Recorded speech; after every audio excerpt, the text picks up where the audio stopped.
Bonjour à tous, bienvenue sur le podcast hebdomadaire de la cellule, enregistré aujourd'hui en public. Nous sommes avec Vivien. Vivien, ça va la pêche? Ouais. Ok. J'y ai presque cru. Hein. Bon, devinez qui sont les autres podcasteurs. Allez hop. Voilà. On fait le matin, mais... Nous sommes avec Natacha. Oui, salut. Nous sommes avec Fabien. Hello. C'est clair, on aura reconnu ton rire. Nous sommes avec Adrien. Bonjour. Nous sommes avec Stéphane. Ouais, salut. Ah, et Et Stéphane, non, oui. Stéphane, c'est notre token diversité. Voilà. On n'est pas que des mecs 100% cellules, on a Stéphane. Qui est Tu neuf. fais partie du pack diversité et différence. Ouais, je suis l'excuse, mais ensuite on verra ce qu'il y a à dire. Faites gaffe. Alors, et puis dans le public, il y a Maxime qui interviendra peut-être. Quel public incroyable. Aujourd'hui, un podcast sur l'écriture des jeux, mais on va voir aussi que ça touche quand même à la définition de ce que c'est qu'une base de jeu également. C'est Adrien qui nous vient avec ce sujet de podcast. C'est un podcast sur quel équilibre choisir entre le style du livre et la clarté. Est-ce qu'il y a une opposition entre ces deux notions ou alors est-ce qu'elles sont complémentaires? Parce qu'en ce moment, Adrien, tu es confronté à un problème dans l'écriture de ton prochain jeu. Ouais. Alors d'abord, j'aimerais juste clarifier un petit point. Je t'en Tu as prie. dit le style versus la clarté. La clarté. Alors plus que style, c'est plutôt la stylistique que le style. Parce que le style, on peut parler avec un style sans que ce soit trop lourd, je sais pas, Natacha. Oui, tu veux dire qu'il y a des styles de diction qui sont clairs. Ouais, c'est ça. Natacha, non? La différence entre le style et la stylistique. La stylistique, c'est normalement l'étude du style. Bon, Bien. d'accord. Alors Natacha, vas-y, dis ce que je veux Voilà, dire. et c'est la stylistique, c'est l'étude du style, et c'est les mots barbares tels que pariponnoyant, La proposition célèbre course antéposée. cycliste entre Paris et Pologne. Voilà, pour parler du style, et moi en général, les cours de stylistique à la fac, je les ai fuis un petit peu. Donc voilà. D'accord. Alors donc du coup, tu serais plutôt d'accord avec mon intitulé de sujet, c'est-à-dire qu'on va plutôt Ok. partir du style opposé à la clarté plus que de la stylistique. Je parlerais de littérarité, moi, en fait, presque. Ok. Littérarité, c'est quoi? Ah oui, c'est le fait que le contenu de l'ouvrage puisse avoir une valeur littéraire, une Ah, moi, qualité j'ai cru que t'allais dire littéraire. contenu fictionnel malléable.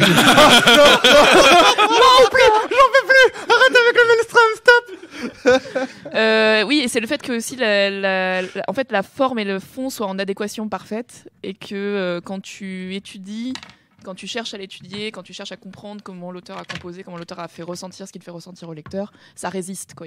Tu peux toujours trouver des interprétations. Ah, c'est marrant ça, parce que la jonction entre la forme et le fond, pour le coup, on la trouverait plutôt entre les mécaniques et ce que nous on appelle ici le propos, tu vois. Et donc du coup, la littérarité, on pourrait l'appliquer aux parties. Ouais, plus mais qu'au finalement, jeu. la forme, c'est pas seulement Viens. le papier ou la forme du bouquin, c'est aussi la façon, les mots choisis, la façon dont ils sont agencés, la syntaxe et tout ça. Oui. Hein, d'accord. C'est ce que j'ai dit, Ah, dit pardon, Natacha. bah, Ouais, non, mais Fatigué. Alors, moi, je viens un peu Fabien. en roue libre sans trop savoir de quoi on va parler. donc- j'aime quand t'es en Mais t'es pas roux. Ah. Oh, pourquoi on n'a pas notre Darky? Stop avec ce Eh ben parce qu'il enchaînait dans la cave. Il est pas libre. Donc c'est pas un roue libre. ok, cette d'accord. discrimination anti-roux. Stop, je refuse. Mais c'est pas une discrimination. Pour une fois, j'ai pas de plan. Donc, mais donc ma question, c'est est-ce que le sujet du podcast, c'est la différence entre des jeux qui expliquent beaucoup l'esprit de leurs règles et des jeux qui ne l'expliquent pas du tout? Par exemple, j'oppose parfois Zombie Cinéma, qui se fait sur sur 2 feuilles A4, ou Ghost Echo, qui sont extrêmement secs en termes qui donnent juste les mécaniques les règles en fait, même le système en général, sans expliquer comment il faut l'utiliser, par opposition à des jeux comme Blistage ou Shades, ou Polaris. Alors Polaris c'est encore différent donc Blistage ou Shades, dans lequel on explique beaucoup comment il faut jouer le jeu, quel est le but du jeu, quelle est la dynamique sociale recherchée, dans quel esprit il faut se mettre. Pour moi, Non. c'est l'opposition entre Sens KO et Leval. Oui, voilà, moi j'avais plutôt ce genre de choses en tête. C'est-à-dire que c'est plutôt comment tu transmets le mieux. Alors, moi je pense qu'on n'est pas sur la distinction entre l'esprit C'est un peu et la de lettre. littérature en fait. C'est plutôt comment tu transmets le mieux l'esprit du jeu. Est-ce que c'est en clarifiant au maximum tes règles et en diffusant uniquement tes règles et en attendant Pour de que la le partie. lecteur arrive très facilement à une partie C'est ça. et en appliquant les règles qui sont dans le livre. Et donc au vide fertile, tu vois, quelque part de la partie, puisque avec des règles claires, tu atteins Ah oui, c'est l'objectif. Nobilis versus Donjons et Dragons, par exemple. Non, c'est vraiment Leval. Moi, je suis d'accord. C'est vraiment Leval versus Magic, en fait. Alors, est-ce qu'on peut dans un expliquer cas- ces exemples parce que je Ouais. suis pas sûr que Dans tout le monde un- saisisse. En gros, dans Magic, ça sera une liste de règles avec première règle. Les joueurs, à leur tour, peuvent faire l'une des choses suivantes. 2 points. Premier tiré. Ils peuvent poser un terrain, entre parenthèses, limité à une fois par tour. Deuxième tiré. Ils peuvent poser une créature s'ils payent leur mana. Troisième tiré. Ils peuvent jouer, machin, etc. Donc, tu aurais une liste d'éléments avec aucun élément de fiction dans les règles, avec comme si c'était un manuel de machine à laver. Tu D'accord. vois, ou de- D'ailleurs, C'est ça. Et dans le cas du Val, là, les règles sont complètement noyées dans une sorte de folklore, dans une sorte C'est ça. de fluff, C'est ça. ou en utilisant un vocabulaire qui est spécifique au jeu et que du coup Ah, est d'accord. pas très clair Maxime, pour le lecteur. Maxime veut intervenir. Ouais, dans le Val, typiquement, quand tu utilises, au lieu de dire vous retournez votre carte, tu dis l'arcane se retrouve face contre ciel. face contre ciel. Face au ciel. Typiquement, voilà, ça c'est des mots stylistiques, littéraires. Ouais. Et mais par contre, je pense qu'il faut surtout essayer de trouver, là vu qu'on est sur un podcast de jeux de rôle, essayer de trouver des exemples de jeux de rôle plutôt que des jeux de plateau ou des jeux de cartes. Oui, On mais va- on en a- alors, on en a, juste, t'inquiète pas. Pour expliquer, parce que c'est vrai que je n'utilisais Viens. pas Magic comme exemple, mais vraiment sans chaos, parce que du coup c'est le même auteur, donc ça m'intéresse justement parce que je trouve que c'est deux approches complètement différentes entre le Val et sans chaos. Moi, le Val, Ah, j'ai d'accord, été je sais extrêmement séduit par le style. C'est-à-dire que tu nous embarquais dans un univers avec une mythologie et chaque règle était transmise par un biais complètement presque symbolique et je galérais vachement à un moment pour comprendre ce que tu entendais vraiment par l'arcane est posée face contre Contre ciel, terre. où je me disais mais est-ce que ça veut dire qu'elle est à l'envers, face cachée, la tête en bas on comprenait qu'à la fin, une fois qu'il y avait un petit tableau de Schéma. rappel. Tu vois.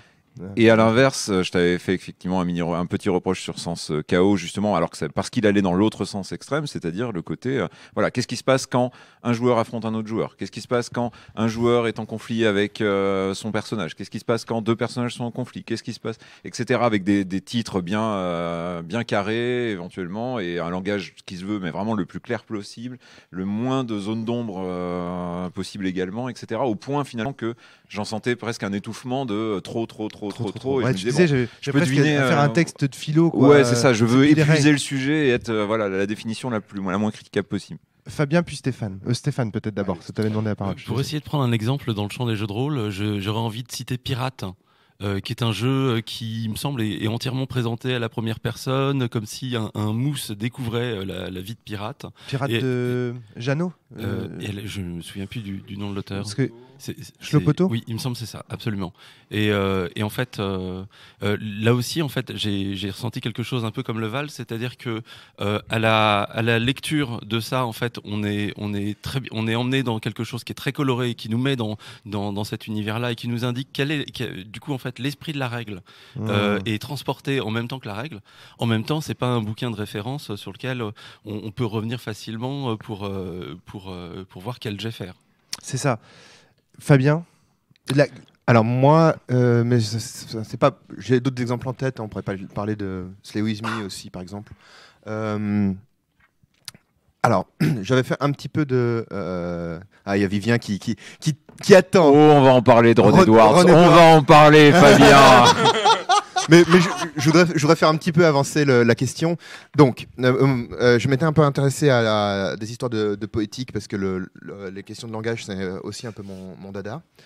Un truc que j'avais retenu, c'est que donc, quand on parle de stylistique, il y a l'idée qu'il y aurait ce style 0, qui serait un style transparent, qui serait l'utilisation la plus Mode d'emploi de la machine à laver. voilà, C'est ça, le plus exactement. commun de la langue, qui, à mon avis, est un peu une illusion. Parce qu'en fait, y compris l'emploi de la machine à laver, c'est un certain type de langage. Mais enfin, il y a cette idée que voilà, on emploierait le langage le plus dans la norme. Tu veux dire au sens aussi du degré zéro de l'écriture de Barthes ou... Je sais pas. Bah, c'est cette idée qu'on peut dépouiller finalement le style complètement et communiquer par ce biais-là aussi quelque chose. Ah, c'est peut-être ça. Ouais. J'irai pas très loin là-dessus non plus, ma connaissance. D'accord. Il y a un Enfin, peu cette idée, bon. en tout cas, de style zéro. On aurait justement. un qui serait bon le style. Enfin, À nouveau, à mon avis, c'est parce que c'est souvent, enfin, tu vois, le style qu'on considère dans la norme, c'est en fait souvent un style qui appartient à une certaine classe, à souvent ceux qui maîtrisent le capital culturel, donc plutôt un langage de prof, enfin qui.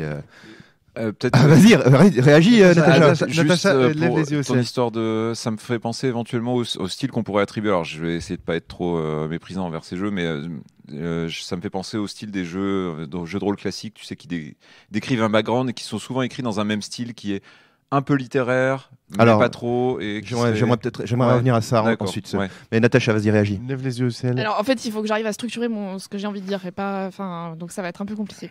Déjà, je vous préviens, j'ai enclenché le mode élitiste on de Natacha. On fera une petite musique pour ça. Trouve-nous un jingle.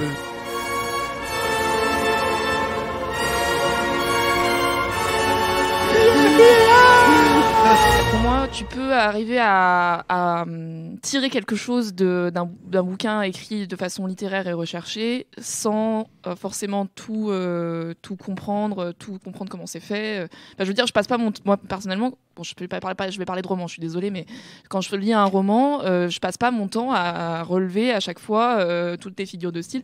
Et d'ailleurs, c'est ce que je dis à mes élèves. C'est pas la question que vous vous posez quand vous lisez un texte, et c'est pas la question que je leur pose. Comment c'est lié à ce que Ouais, je je disais vois pas du tout comment c'est lié à ce Et que vous avez. j'en viens. D'accord. J'y viens. C'est pour ça que je disais, j'essaye de structurer mon discours. Ok, mais c'est ça compliqué. marche. Moi, je vois un petit peu où tu veux aller. Donc du coup, c'est tout ça pour dire que c'est un langage de prof, mais c'est pas le langage de prof, c'est celui qui est appliqué, c'est celui qui sert à l'étudier, c'est oui. pas celui qui sert à Apprécier. l'apprécier. Voilà. Et oui, Merci. c'est ça. Je n'arrive toujours pas à faire la connexion. Ce qui veut dire, c'est que le langage. Pardon, excuse-moi, vas-y, Maxime. je t'en prie. Non, je pense que Fabien il parlait d'une question de vocabulaire pur, c'est-à-dire qu'il y a des gens qui n'ont Oui. pas accès à ce vocabulaire-là. Oui, Clairement, et c'est une question culturelle, c'est une question de t'es né avec les parents qui parlent avec ce vocabulaire ou des parents qui ne vivent pas avec ce vocabulaire. Donc tu peux l'apprendre, on est d'accord, on est dans une société où tu peux l'apprendre, mais c'est dire que tout le monde peut l'apprendre, c'est nier les déterminismes culturels et sociologiques. Donc il faut faire attention. On voit Je que précise aussi que je suis un prof au niveau génétique. Mes arrière-grands-parents étaient instituteurs. J'ai des profs dans toutes les directions. Moi, je suis chercheur et j'adore enseigner. Enfin, ça se sent, j'imagine, aussi dans les micros. Donc, je dis ça aussi, voilà. Maxime. Et à côté de ça, moi je suis génétiquement ouvrier, voire paysan, et pourtant je maîtrise le vocabulaire. Donc comme quoi, comme on dit, tout est accessible. C'est juste une question d'héritage, de vécu. J'ai vécu entouré de profs à côté de ça. Moi, c'est un... Oula. Tu m'entends toujours? Je t'entends, il n'y a pas de Ok. problème. Oui, bon. Qu'est-ce qui s'est passé? Rien, mon micro a... Ah non, t'inquiète. dans la prise à Je t'entends. On reviendra une C'est autre très fois int- sur la psychanalyse, Mais c'est sociale. Mais c'est très intéressant voudrais- parce que ce que tu veux dire, si je peux me permettre de D'accord. retraduire un petit peu, c'est que finalement, rien n'est clair, objectivement clair. Tout Oui. dépend de quel milieu social on vient. Pour un milieu social donné, tel terme, tel Ou même lexique sera d'une clair, culture, mais tu pour vois, un autre, telle culture, tout c'est à ce qu'on fait. dit souvent d'ailleurs- quand tu parles de MJ dans un livre, de PJ. Enfin, il y a un vocabulaire rôliste qu'il faut acquérir aussi, quoi. Et pour ça, il suffit de Y a pas de style. lire une circulaire de la fonction publique pour le comprendre. Voilà, bon, Qu'est-ce que le jeu de rôle tout ce que je veux dire, c'est que on part d'une fiction. Tout ce que je veux dire, c'est qu'on part de la fiction qu'il existerait un style zéro. Ok. Ouais. Je Et encore je un tenais, Starfall. dans cette longue parenthèse, je tenais juste à préciser qu'à mon avis, cette fiction, c'est que, à mon avis, ce style zéro, c'est une fiction, d'accord. Qu'il faut pas. Enfin, c'est toujours cette histoire d'éviter de croire objectif parce qu'on finit par être extrêmement subjectif. Même dans les manuels de voitures, de machines à laver ou autres, il va y avoir du vocabulaire qui est spécifique à l'objet en question. Et si on ne sait pas ce que c'est qu'un carburateur, par exemple, si on lit le manuel et qui nous dit pour changer la paroi carburateur, Il y a, même si c'est dans ce langage qui se veut manuel, il y a un truc qui fait du bruit là. Ah, Non, c'est bon, peux c'est bon. éloigner c'est mon bon. téléphone peut-être. Non, ouais, je crois que c'est encore ton smartphone. Désolé. Tu disais, excuse-moi, Adrien. Je disais que même dans ce qui peut se rapprocher de ce style zéro, donc quand on entend peut-être un dictionnaire, un mode d'emploi ou autre, il peut quand même y avoir du vocabulaire très technique, très spécifique Tout à fait. à l'objet en question. tout à Et fait. donc, je suis assez d'accord avec Fabien que ce style zéro, on va dire cette écriture épurée, compréhensible par tous, qui signifie, qui serait accessible et clair sans sous-entendu. En Ouais. fait, c'est un peu une sorte d'utopie. Voilà. Donc, on reviendra. je après continue à au faire problème Monsieur d'avenir Structure. spécifique. Donc il y aurait des jeux écrits dans ce style. Et il y aurait des jeux qui auraient un style recherché, c'est-à-dire qui chercheraient à s'éloigner de cette norme. Et je pense à s'éloigner volontairement de cette norme. C'est peut-être ça le style, c'est que dans le style on cherche à s'éloigner, on recherche. C'est pas quelque chose d'automatique. Et est-ce que je peux le formuler différemment ? Si tu veux. En gros, ça serait dans une écriture de jeu de rôle ou autre, ça serait soit essayer de se rapprocher du style 0, soit essayer de s'en éloigner. Voilà. Ok. Alors après, on n'atteint pas le style 0 et on s'éloigne dans la direction qu'on veut, mais ça serait Ok. ça l'idée. J'aimerais vraiment Et qu'à ensuite, un moment donné, pour revenir Adrien à- nous présente à proprement parler le problème qui lui a conduit à nous proposer ce thème. D'accord. de Et podcast. ensuite, je voulais reconnecter un truc qu'avait dit Natacha qui me semblait vachement intéressant, qui était cette question du lien entre la forme et le fond. C'est-à-dire que ce qu'on reproche, bon, on peut reprocher un style d'être incompréhensible, mais à mon avis, c'est un peu une fausse critique. En revanche, on peut reprocher à un style de correspondre à un fond, quel que soit ce fond, ou de ne pas correspondre. C'est ce que parfois on lit comme critique, tu sais, quand on entend « Ah oui, ce jeu de rôle, on nous parle de damoiseau, de damoiselle, et puis c'est très empoulé, mais après, c'est juste un si système tu de combat, quoi. » Si tu présentes le système d'une machine à laver pour jouer à un truc dans lequel on fait des joutes oratoires, par exemple, c'est un peu bizarre, quoi. C'est ça que tu veux dire ? Si tu dis, et alors, Jean, damoiselle, ouvrez le hublot de la machine à laver et déposez-y le bol. Jean de Damoiselle d'abord. En fait, si tu veux. Jean damoiseau, Moi, je vois une ensuite. espèce- On retrouve encore des... Alors, justement, pour les histoires de style 0 qui sont une illusion, on trouve encore des modes d'emploi d'électroménager qui commencent par « Madame, vous avez fait un excellent choix en achetant cet aspirateur. » Classe. Ouais, Il Stéphane. y a une autre chose en fait que j'aimerais aborder dans ce podcast, c'est l'idée que la plupart des jeux de rôle, des bases écrites, font souvent aussi des alternances de choses qui ont des styles différents.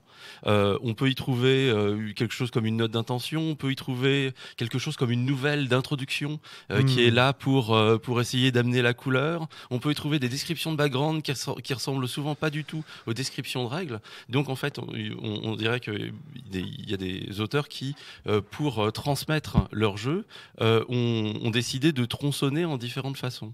Et je voudrais qu'on Avec le style n'est pas toujours le même. Ah oui, et dans la même base, en fait, il y a différentes strates qui ont des styles très différents. Ça existe depuis vraiment toujours, hein. Ce que tu dis là, c'est vraiment. Bah, fondamentalement, tu sais, les encadrés de règles et à côté les textes. Et fondamentalement, il y a le split de Donjons et Dragons. Entre Donjons et Dragons, c'est un livre de règles, et puis ensuite, il y a des univers qui sont ailleurs, et qui sont même écrits par d'autres, et du coup, en fait, il n'y a pas forcément d'unité. Maxime, puis t'avais une blague à 2 francs. Ouais, juste une petite blague. En fait, moi, j'imagine le manuel de machine à laver où il y a les règles d'utilisation et puis il y a un petit encadré avec. Et Samantha déposa son linge dans la machine. Et là, samedi soir, premier samedi du mois. C'est ça, exactement. Moi, je me demande, là, c'est intéressant ce qu'il dit, mais je pense que clairement, le but du podcast, c'est d'étudier ça dans la transmission des règles. Et je pense que tous les textes d'ambiance autour, je pense qu'il ne faut pas trop rentrer dedans, ce qui va être intéressant. Si. Moi, je pense que c'est vraiment Alors, la je pense que je peux en profiter pour présenter mon problème. Dans le jeu de rôle, distinguer l'univers et les règles, déjà, c'est problématique. Mais Adrien, enfin, Allez, peut-être voilà, c'est parti. ton problème. On Parce que coupe un peu le truc. vraiment, Et je viens sur mon problème. Non, c'est intéressant. Donc ça touche à Éveil, mon prochain jeu. En fait, l'idée commence avec l'écriture de l'agence et avec mon ressenti de l'agence. C'est un jeu qui est extrêmement mécanique, qui est une belle petite horloge avec toutes les règles qui tournent bien ensemble. Donc, je parle toujours de l'agence. Et l'écriture est extrêmement manuelle, de machine à laver presque. Alors ça colle un peu avec... Là, tu parles de l'agence. Ouais, ça colle un peu avec l'univers qui est bureaucratique, européen, etc. Et oui. Mais Et Natacha, Oui. opine du chef, l'air de dire, vous voyez, c'est ça.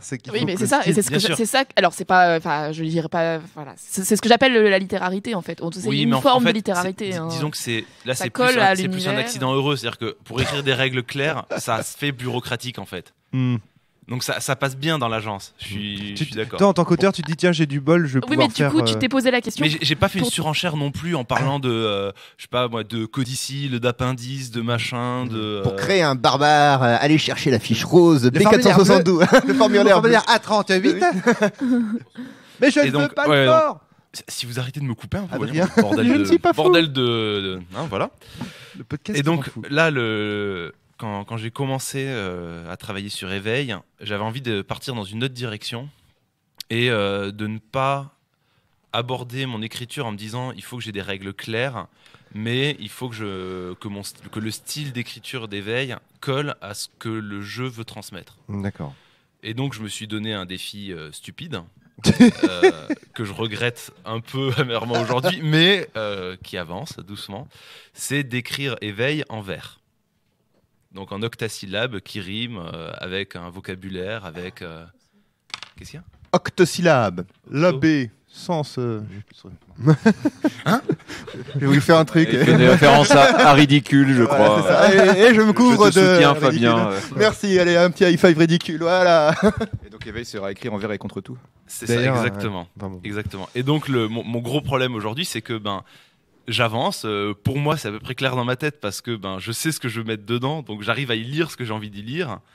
Mais je suis pas sûr que. Enfin, d'ailleurs, Romaric a pu l'essayer quand je lui ai passé en relecture ce que j'avais écrit jusqu'à présent. Ouais, mais il y a une petite erreur fondamentale un peu. Je pense que si j'avais su. Je veux dire qu'il prend le problème à l'envers. Ouais, je t'en prie, Adrien. C'est- Non, vas-y. Non, mais en fait, le truc, c'est que Merci, moi, j'ai relu, vraiment relu le Éveil, le début en tout cas, tout ce qui était écrit à ce moment-là. Et j'y ai cherché des mécaniques. Parce que Adrien, dans son mail, le mail qu'il m'envoie avec la relecture, c'est je voudrais vérifier que Tu comprennes. même à travers des vers et des octosyllabes, tu sois capable de comprendre les mécaniques. Et donc moi, je suis parti dans un biais qui est que du coup, j'ai cherché des mécaniques tout le temps, toujours. Et du coup, en fait, les premières strophes, c'est juste de l'univers. Et du coup, dans ma relecture, je me disais, mais qu'est-ce qu'il veut dire au niveau des mécaniques alors que c'est juste de l'univers. Donc je me suis pris la tête comme un ouf sur les premières pages en me Tu disant... sépares mais- l'univers et les règles, du coup. Non, je veux dire de la mécanique. J'ai dit mécanique, non j'ai dit règles. Excuse-moi. Donc tu vois, j'ai cherché des éléments mécaniques, des trucs pour le jeu, tu vois, pour le Ah, contrat le- social. On a déjà perdu il y a moins d'une demi-heure, on perd tout le temps. De toute façon, moi je vois la tête d'Adrien, je perds. Donc comme ça c'est fait. En même temps, c'est mon tatouage sur le front. Enfin, Oui, c'est je peux rien y faire, hein. Moi, je joue au Ouais, jeu ça- dans lequel chaque fois que je pense au jeu, je gagne au Ouais, jeu. c'est beau ça. Moi, Euh, je triche au jeu. Alors, le truc, si tu veux, c'est que du coup, avec ce biais de lecture-là, j'ai pas apprécié le style. J'ai pas apprécié. J'ai vraiment cherché à analyser. C'est ce que disait. Moi, je trouve que la distinction de Natacha entre apprécier et analyser, au sens de analyser la stylistique et apprécier le style, c'est vraiment une distinction qui est utile ici parce que là, en l'occurrence, j'ai mal employé ton livre. Tu vois ce que je veux dire? Ça m'évoque la différence qu'il y a quand on lit un livre pour le lire Oui. et quand on le lit pour chercher les fautes d'orthographe et les Oui. machins, et où à la fin on se Ouais. souvient même plus de ce qu'on a lu, Mm. ni de la qualité du style. On a vraiment tellement fait gaffe à l'aspect utilitaire de cette lecture qu'on perd en fait. Et c'est peut-être le risque qui pend au nez des personnes qui transmettent une mécanique par un style littéraire, c'est-à-dire est-ce que les gens vont pas se perdre finalement le plaisir de lecture parce qu'ils y cherchent de toute façon ce dont ils ont besoin pour jouer ensuite, quoi. Donc du coup, toi, la question que tu m'avais posée dans tes relectures, c'était est-ce que, oui ou non, tu penses que cette contrainte forte qui pèse sur mes règles d'écriture, l'octosyllabe, la versification, le fait que ce soit en strophe, je sais plus d'ailleurs combien de vers, 10 vers, eh bien, est-ce que oui ou non, on arrive à transmettre les règles du jeu? J'ai envie de raconter mon Et là, c'est expérience. En fait, compliqué, j'ai testé il y a quelques jours maintenant Éveil. Et en fait, Stéphane. au début de la partie, tu as fait ce geste de nous donner quelques feuilles avec ces carrés dans lesquels étaient ces vers. Et voilà, j'ai commencé à lire cela et c'était pour moi une véritable épreuve parce que j'ai essayé de comprendre ce qui était là et ce qui était là en fait était un matériau intéressant et lisible si on en faisait une lecture rapide pour amener de la couleur et pour entendre sonner les mots et commencer à s'habituer à la petite musique de ce jeu. Mais c'est pas du tout ce que j'ai fait fait. Ouais. Parce que moi, ce que j'ai fait, c'est dire, ok, c'est un espèce d'équivalent de mémento des règles, équivalent de feuille de personnage. Il va falloir que je comprenne absolument ce qui est dans ce document. Et du coup, je me suis mis à bugger, je me suis mis à lire c'est ça. à peu près 2 fois plus lentement que mon voisin d'à côté. J'ai eu une pression terrible. Il a- Vais-je réussir à jouer? Il m'est arrivé exactement la même chose finalement. Alors juste pour ma défense là-dessus, j'avais précisé quand même que c'était De l'univers, un rêve que vous faisiez la première nuit avant que vos personnages s'éveillent. Ah, mais- Donc c'est, enfin bon, oui, c'est pas. Juste pour aller dans moi, Viens. de mon souvenir, c'était toi, tu nous l'avais lu, je crois. Non, on l'avait pas lu nous-mêmes. Mm. Et c'est vrai que j'essayais d'y chercher dedans les éléments dont je vais aller avoir besoin, et je galérais pas mal parce que il y avait cette la littérarité justement, aller à l'encontre de la clarté finalement des informations, c'est-à-dire ne mettez pas en avant les informations les plus essentielles. Et je me disais oula, je suis en train de me perdre là. Ça fait un moment, j'ai perdu la moitié des infos déjà. Voilà. Donc c'est vrai qu'il y a ce risque-là, quoi. Et là aussi, différence de médias. Il me semble que durant le débrief de cette partie, on s'est mis à lire ces textes. Et en fait, à l'oral, ce même texte passé à l'oral, même si on ne comprend pas tout parce qu'on ne voit pas comment les mots sont découpés et qu'il y a des subtilités dans le découpage des mots, ça passait beaucoup mieux. Il a pas de bol, Adrien. Premier playtest qu'il fait, il les lit à l'oral, on dit c'est imbitable, tu nous passes les fiches. Alors du coup, il passe les fiches, et ouais, c'est imbitable, tu nous le fais à Le l'oral. pire, c'est que c'est vrai. Ceci dit, pour revenir, juste, C'est moche. il vous l'a lu à la fin de la partie, c'est ça? C'est Frédéric qui Ouais, s'est Frédéric dit, l'a je vais lu. le lire à la fin. Sauf qu'à la fin de la partie, vous avez déjà une partie derrière vous, et il n'y a plus le même, Non, il y a plus la même non, parce problématique que pour moi. Le texte, il a très très peu de choses à voir avec la partie. Ouais, mais peu importe. Tu vois, c'est Ouais, plus le même peut-être, état d'esprit, ouais, c'est peut-être, plus, peut-être. et t'as quand même une certaine familiarité. et du Première coup, fois que c'est tu as moins- utilisé une machine à laver, tu sais utiliser toutes les machines à laver. hein. Exactement. De toute façon, toutes les machines à laver se ressemblent. On est bien d'accord. Oui, il y a les machines à laver traditionnelles. Voilà, les machines avec à laver un tambour traditionnelles, dirigiste. je veux dire. T'as les machines à laver où chacun peut faire tourner le tambour et obtenir un maelstrom s'il veut. Putain, vous êtes fous. Il faut pas les mettre ensemble, les deux là, ils sont complètement tarés. Mais finalement, la question, c'est qu'est-ce qu'une base de jeu de rôle?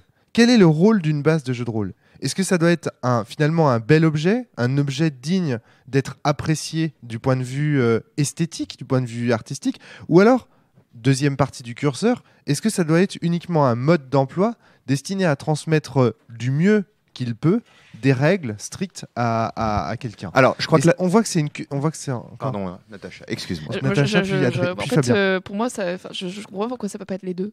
Mais non, mais encore une fois, moi je te dis, c'est c'est même pas une. Ah oui, non, t'as raison. J'allais dire c'est un curseur, mais non, t'as raison. Ça peut être vraiment les deux en fait. Enfin, le dire en même temps. Alors moi, je suis pas d'accord avec Natacha. Bon. Oui, on a compris depuis le début du podcast. Alors, je trouve que ça touche un peu à la problématique du fétichisme de l'objet. La problématique du fétichisme de... Laissez-moi défendre mon point de vue. La problématique du fétichisme de l'objet, c'est l'idée de dire qu'il y a un danger, enfin un piège dans lequel il ne faut pas tomber, qui est de mettre plus d'énergie dans la forme de l'objet livre qui contient le jeu de rôle que dans les parties qu'il produit. ouais, mais ça faut comprendre les genres de jeux de rôle. Les acheteurs, ils jouent plus à leur jeu, donc ils ont envie d'avoir au moins que ce soit joué. Voilà. Maintenant, je suis aussi d'accord avec Natacha quand elle dit que on peut faire les deux. Ce que je veux dire, c'est que c'est de l'ordre du piège, tu vois. C'est-à-dire que si tu mets trop, enfin, Qu'on soit bien clair, quand on dit forme, on parle bien de l'objet et de la forme du style, quoi. Le style comme forme, en fait. oui, tout à fait. Moi, je parle vraiment du contenu. Je parle pas du contenu, Du style. de l'écriture, quoi, des Oui, mais- mots sur les pages. Oui, pas mais pour moi, ça fait aussi. Vous pouvez le publier en PDF si c'est bien écrit. C'est Pour bon. moi, Oui, pour moi, ça fait aussi partie de, J'aime pas ça. le style fait aussi partie de la forme en tout cas, parce que enfin, de la même manière qu'une illustration, ça influe, ou une nouvelle d'ambiance, ça influe sur les parties que tu vas produire. Mais Oui, non, mais voilà, c'était juste pour qu'on soit bien clair là-dessus. Comme quand Romaric dit ils achètent mais ils ne jouent plus, finalement. C'est pas seulement pour faire beau dans la bibliothèque, mais c'est aussi pour faire beau s'ils le lisent le soir chez eux. Oui, tout à fait. En disant, bon, je l'ai acheté, je vais lire, ok, c'est agréable, c'est cool, il y a Mais un tu joli sais que style, quoi. moi, une des raisons, et ça va peut-être éclairer ce débat, une des raisons pour laquelle j'ai fait en sorte que Sens soit lisible comme un roman, c'est parce que j'avais parfaitement conscience qu'une partie d'une campagne de 36 scénars, les gens la feraient pas. Il y a beaucoup de gens qui achèteraient ce livre sans jamais la faire. attends, Natacha et moi, on va fusionner, on va être d'accord. Tu vois. Bah, Natacha. Donc, Je suis pas d'accord en fait. Hein. Non, mais ça va. on fera pas de fusion à 3, qu'est-ce que tu veux que je te dise? Donc, le style qui influe sur la partie, c'est ça ce que tu voulais dire? Oui, du coup, pour moi, justement, en fait, tu confirmes ce que j'essaie Voilà. de dire. C'est-à-dire que si le style a une influence sur l'ambiance que tu veux donner à la partie, c'est bon, le joueur le joueur ou le meneur de jeu aura compris le sens de ton jeu et donc fera une bonne partie de Tout à jeu fait. telle que tu auras voulu l'écrire. Et on arrive, c'est pour ça qu'on revient à nouveau, à mon avis, à des problématiques de forme. C'est-à-dire que ce soit pour le style ou que ce soit pour la forme de l'objet de manière générale, qui est que tout ça, enfin la forme, doit servir le propos. À partir du moment où la forme est indépendante, où on fait du style pour faire du style, on fait des C'est illustrations. pas ça que je défends. Hein. Mais je sais très bien, Natacha. C'est bien pour Justement. ça que, si tu veux, je dis que c'est bien pour ça que je dis que c'est un piège dont il faut se méfier quand on écrit un jeu. À partir du moment où tes illustrations, tout ça sert un propos et va véritablement et ne se sert pas soi-même, j'ai pas de souci avec ça, quoi. Par exemple, Adrien. en fait, je pense que je peux illustrer ça avec Slay With Me, qui a des illustrations qui n'ont absolument aucun rapport avec le propos du jeu. Dans la version Ah. française, Dans la je version crois. française. Alors non, pas tout à fait quand même. Elles sont quand même. Elles véhiculent quand même une image qui est assez loin de ce Elle contenu véhicule. des Non, parties. Oula. Donc, il faut savoir que j'ai fait la traduction française de Slay With Me pour la boîte à eux. Alors, on va parler, puisqu'on parle de Slay With Me, on va pouvoir parler de Ron Edwards, Vivien. Les illustrations américaines sont pas des illustrations très poussées techniquement, pas très très belles. Elles sont, je crois, même pas homogènes en termes de style. Mais elles convoient deux idées. D'une part, l'idée de sexualisation de l'amant, qui est quand même souvent une femme, il faut reconnaître, dans les illustrations américaines. De toute façon, c'est de Dans la le- sword and sorcery Ouais. à l'ancienne. quoi, Mais malgré tout, dans hein. les illustrations, il y a aussi des personnages à poil, il y a aussi des personnages dont le genre est pas très clair. Des hommes à poil, ce que je voulais dire. Ça Donc, si m'avait tu l'air veux- quand même assez dirigé dans ces. Ok, il y a quand même Ouais. une illustration sur les disques sur lequel ça peut Voilà, être ça interprété pourrait, ouais. assez largement. Et il y a des illustrations de femmes. Enfin, c'est le moment où l'amant peut devenir le monstre dans Slay With Me. C'est à la fois le désir, celui qui va nous tuer. Donc c'est lié. Effectivement, la version française, il y a que des femmes à poil. Enfin, les femmes quand les personnages pour le coup hyper sexualisés, oui, ça c'est clair. Mais Parce que c'est pas lié à la question du style Directement. directement. Enfin, c'est juste puisque tu poses la question. Mais il tu faut- vois, si ce qui avait été à poil, c'était systématiquement des extraterrestres ou des monstres, ça aurait quand même orienté le style des parties. Oui, je suis tout à fait malgré d'accord. tout, Je ouais. suis tout à fait d'accord. Donc, C'est pour ça que ce que j'aime bien dans les illustrations de la version américaine, c'est que ça suggère un peu plus de diversité. ouais, Et que ça tout peut suggère être amant, aussi en un sens. le monstre amant, quoi. Mais là, les monstres amants, c'est que des femmes, pour le coup, dans les illustrations. Alors, en revanche, on peut parler de Slay With Me sur son style, puisque Slay With Me est un jeu qui est exclusivement à la deuxième personne. Donc, tu fais ça, tu vas dire ça, et le héros, il faudrait que je l'ai sous les yeux, il n'y a pas ici. Bon. Et troisième personne aussi, si on compte l'amant. Il me semble que lui est décrit à la troisième personne. Oui, c'est possible, je Et du coup, sais. comme il y a deux joueurs, finalement, ça s'adresse aux deux joueurs en un sens. C'est ça. Le héros, c'est tu, et Voilà, c'est l'amant, ça. c'est il fait ça ou. Et jeu, c'est le monstre. Enfin, c'est le monstre et l'amant. Ah, d'accord. Jeu, c'est le Donc, monstre et je, l'amant. C'est pas il. Voilà. Ok. Donc c'est écrit à la première et à la deuxième personne. Et donc ça renvoie au fait que Slay With Me, c'est un duel amoureux, si tu veux. Enfin, C'est un dialogue. ouais. Oui, comme tous les jeux à deux. Mais là, dans Slay With Me, il y a vraiment ce côté duel amoureux, si tu veux. On sait pas vraiment si on va se tuer ou s'embrasser, quoi. Et on peut faire les deux. Et tu veux continuer sur ce Bien. truc-là, parce que je voudrais ajouter un truc juste sur ce point-là du Ouais, jeu. vas-y, avec vas-y. l'huile. C'est quelque chose. Alors je pense que je l'ai pris justement de ce jeu, parce que Mhm. puisque je l'ai, que j'ai mis dans Perdu sous la pluie. S'adresser Ah. directement pas au meneur de jeu, mais à l'enfant perdu. C'est-à-dire, comme dans mon jeu, on change régulièrement de tour. Tous les joueurs vont à un moment être enfant perdu. Et s'adresser à cette personne-là en disant tu, etc. Et en parlant des autres à la troisième personne du Ah, singulier, justement pour me faciliter en fait l'écriture. Je trouve que c'est un moyen extrêmement puissant en fait, justement, d'introduire une transmettre, forme de littérarité, ouais. c'est-à-dire de faire que ça coule de source en fait, et ça établit une frontière claire sans dire toutes les 2 minutes le personnage joueur, Voilà. et le MJ, enfin, ou peu importe ce que c'est. Donc quel ça, rôle, par mais voilà. exemple, je reviens sur ce que je disais du moment où le style ne se sert pas lui-même mais sert le jeu. J'ai l'impression que c'est un effet de style qui transmet vraiment une certaine dynamique de jeu. En fait, excuse-moi, Vivien, tu voulais intervenir. Non, Je suis c'est désolé. que Stéphane. Stéphane veut dire Stéphane, derrière. Ouais, je connais pas ce jeu en particulier. J'avais envie de revenir sur les histoires de livres de base et de transmission. Et en fait, on avait commencé tout à l'heure. C'est le thème du podcast. Hein. Ouais, si vous voulez bien. Non, je suis d'accord avec on veut toi, tout. Stéphane. J'allais recadrer, moi, justement. Ce qu'on a dit tout à l'heure, c'est qu'en fait, il se peut que la réception d'un jeu dépende de la personne qui va le lire, dépende de son niveau culturel et dépende de qui c'est, de qui il s'agit. Et je pense que ce côté-là, c'est super important. Écrire un jeu, ça sert à quoi? Sachant que les jeux de rôle, c'est de l'oralité, c'est des gens qui vont discuter autour d'une table. C'est le fait de le codifier pour pouvoir le transmettre à d'autres pour que d'autres puissent y jouer. Et la question première dans la communication, c'est à qui je m'adresse. Parce qu'en fonction de la personne à qui je m'adresse, eh bien, je vais pouvoir me permettre d'utiliser un style ou un autre parce qu'il va recevoir d'une manière ou d'une autre ce jeu. Et en fait, si la personne à qui je m'adresse, en fait, je considère qu'il fait partie, d'un club de gens qui ont un certain un certain ferment culturel commun, je vais pouvoir utiliser. Natacha, un tu veux vocabulaire intervenir pour ce club. rapidement? Non, moi, enfin, alors, j'en suis pas encore au stade d'écriture, mais quand j'en serai là, je considérerais que je ne m'adresse pas à un club. Je m'adresse à quel que soit le lecteur qui va acheter mon jeu ou mon œuvre, quelqu'un d'intelligent, mais quelle que soit la personne.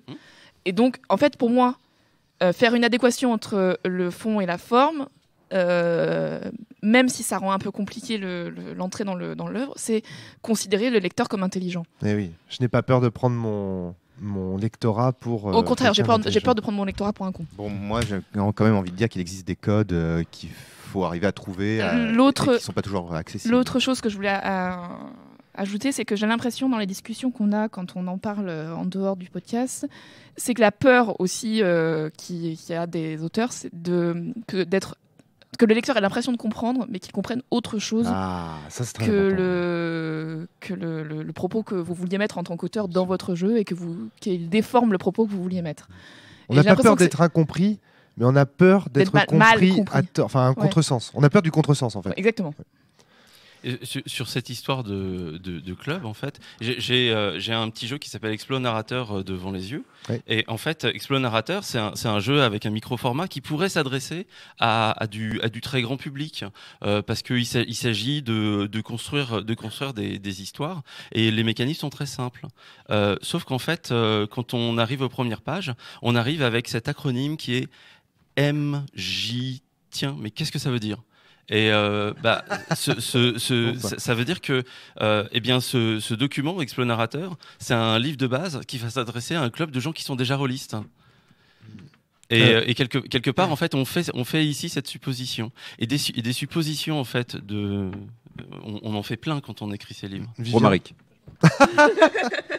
C'est vrai que ça fait pas mal de temps que je voulais prendre la parole. En fait, bon, la question principale de ce podcast, c'est le moment où l'auteur de jeu, tous autour de cette table qui avons été auteurs ou qui avons cherché en tout cas à transmettre quelque chose, il n'y a pas besoin d'être un auteur de jeu. Après tout, même quand on a fait des dissertations à l'école ou même à l'école quand on écrit un texte, etc., on se La pose cette dissertation se question. rapproche quand même du degré 0 de l'écriture. hein. On se pose la question. Oui, mais attends, je suis pas d'accord.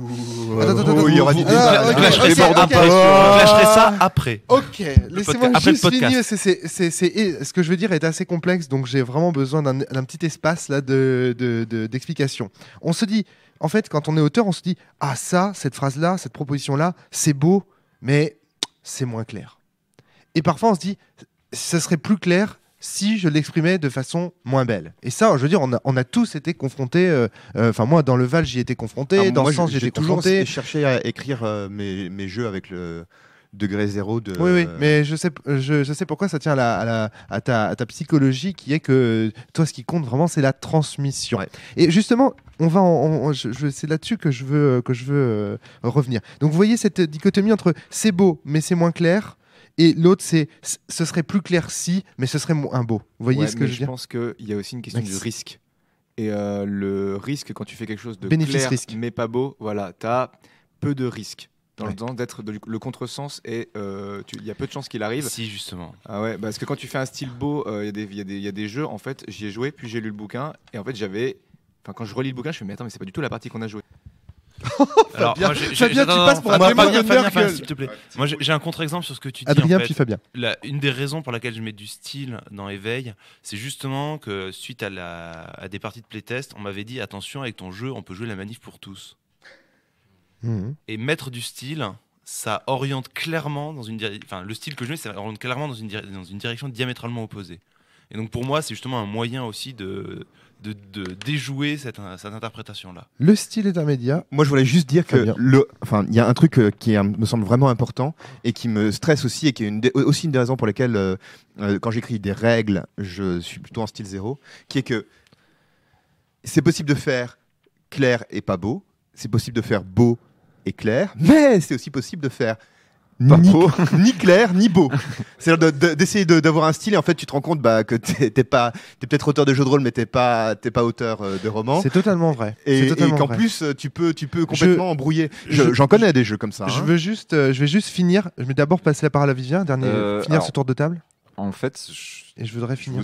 enfin moi en tout cas, je Ah, tu veux relancer porte autre chose, info. toi. Non, c'est par rapport à ce qui a été dit 2 fois sur le risque d'être mal interprété et utilisé pour des choses qu'on n'aimerait pas soutenir, etc.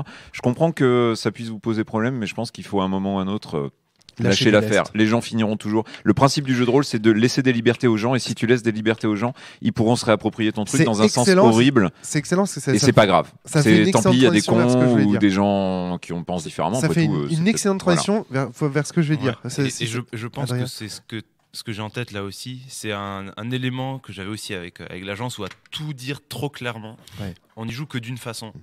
Et avec Éveil, le fait qu'il y ait des éléments qui soient confus pour le lecteur, du moment que l'esprit de la règle est clair, c'est-à-dire, les joueurs vont prendre de la bile, alors j'ai peut-être pas exactement saisi quand ils vont en prendre, mais en tout cas c'est un truc qui va les pousser à tomber vers ce clochard disait. J'aime beaucoup ce débat en ce moment sur la À règle. ce et moment, l'esprit, c'est même très s'ils intéressant. jouent sans appliquer la bonne règle, s'ils appliquent une règle qui a le bon esprit, moi en tant que créateur du jeu, ça me suffit. Ouais, c'est génial. Natacha. Moi, je voulais répondre à Stéphane sur le fait que tu peux aussi écrire ton jeu sans employer du vocabulaire reconnu comme rôlistique. Si ton MJ t'en fait un maître de cérémonie, tu en fais un conteur, je pense à Monster Hearts et à Oui. Vampire la Mascarade, tu peux très bien faire quelque chose de déjà littéraire, et tout en l'adaptant, en l'adaptant à ton univers, tout en le rendant clair, parce que le rôle du conteur sera expliqué, etc. Je suis complètement d'accord avec ça, et je pense qu'il y a un effort à faire quand on veut transmettre un jeu, si on veut le transmettre Stéphane. au-delà du club des rôlistes. Mais en fait, pour moi, cet exemple n'était qu'un exemple pour dire qu'il y a d'autres clubs, et qu'en fait, peut-être que l'usage de certains styles va limiter à certains publics. Juste un Vivien. point sur ce que vous êtes en train de dire justement. Et puis Natacha. Attention aussi, quelque part, c'est un choix. C'est pas une obligation. Vous n'êtes pas obligé de vous adresser à quelqu'un en dehors du club des rôlistes après tout. Ouais, complètement. Et changer le meneur de jeu par le MC, par l'éminence grise ou des trucs comme ça, c'est aussi quelque part rajouter une petite règle. Et donc le rôliste qui a quand même aussi quelque part un acquis qui peut être important et utile finalement, il peut être utile de se reposer sur cet acquis justement pour en gagner de l'efficacité. Alors je dis pas que c'est nécessaire, attention, hein, on peut tout à fait, et c'est même louable de s'adresser à autres, mais toujours changer les termes, etc. C'est aussi forcer tous les rôlistes systématiquement à réapprendre les mêmes choses en fait finalement quelque part aussi. Ou à s'enrichir. Oui et non, parce que en fait, ou à se fatiguer sur des MJ trucs pas forcément indispensables. le Je suis MJ. désolé, il faut aussi accepter l'autre point de vue et pas toujours partir du principe que le rôliste c'est le mal et qu'il faut forcément le faire sortir de Non, ses... c'est pas ce Ne qu'on diabolise dit, pas trop non plus, quoi. Non, mais en fait, Si je veux. changer le terme de MJ, c'est aussi un moyen de dire attention, vous n'êtes pas un MJ comme dans trois Mais quarts. Voilà, c'est Attention, ça. Parce c'est que ça. le MC dans Apocalypse World, il fait pas du tout le même boulot que Mais le voilà. MC dans un jeu, Oui, mais il y a aussi des tas d'endroits où on change le nom. Par exemple, l'Éminence Grise à Agon, je suis désolé, ça reste un MJ quasiment similaire au MJ de Rêve de Dragon ou de ce que vous Et voulez. là, Et ok, il est légèrement différent, mais il y a quand même tellement de points communs que, ok, si on prend, il y a une différence qui justifie de dire c'est différent. Mais je te il y rappelle a qu'à quand même l'époque, beaucoup de l'état points des communs. théories n'en était pas là où elle était. Bien Il n'y sûr, avait pas mais un voilà. tel recul. Maxime. Et je me demande si aujourd'hui, alors j'essaie d'être clair dans mon propos parce que j'ai un exemple, mais j'ai du mal à clarifier. À vouloir se dire qu'il y a le terme MJ, donc quand on fait un jeu de rôle, on doit utiliser le terme MJ.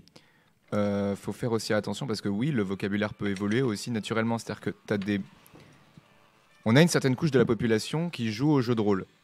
On espère qu'il y en aura de plus en plus. Oui. Il y aura un jour où il y aura d'autres couches de la population qui vont écrire des jeux de rôle. Et ce jour-là, c'est les gens-là qui écriront, on sera peut-être content qu'ils fassent attention au fait que nous, quand on va le lire, on sera content. Je peux dire que quand j'ai des élèves qui m'écrivent en langage de banlieue dans la copie, je ne comprends pas. Il y a des mots que je ne comprends pas. Et là, je comprends un petit peu ce qu'eux ressentent, parce que moi, des fois, dans mes énoncés, il y a des mots que eux ne comprennent pas. Et c'est aussi là que c'est compliqué. Alors oui, on peut se dire qu'ils vont grandir et compagnie. Mais faut pas oublier que les gens, quand ils lisent un bouquin, ils n'ont pas un dictionnaire à côté, quoi. C'est triste.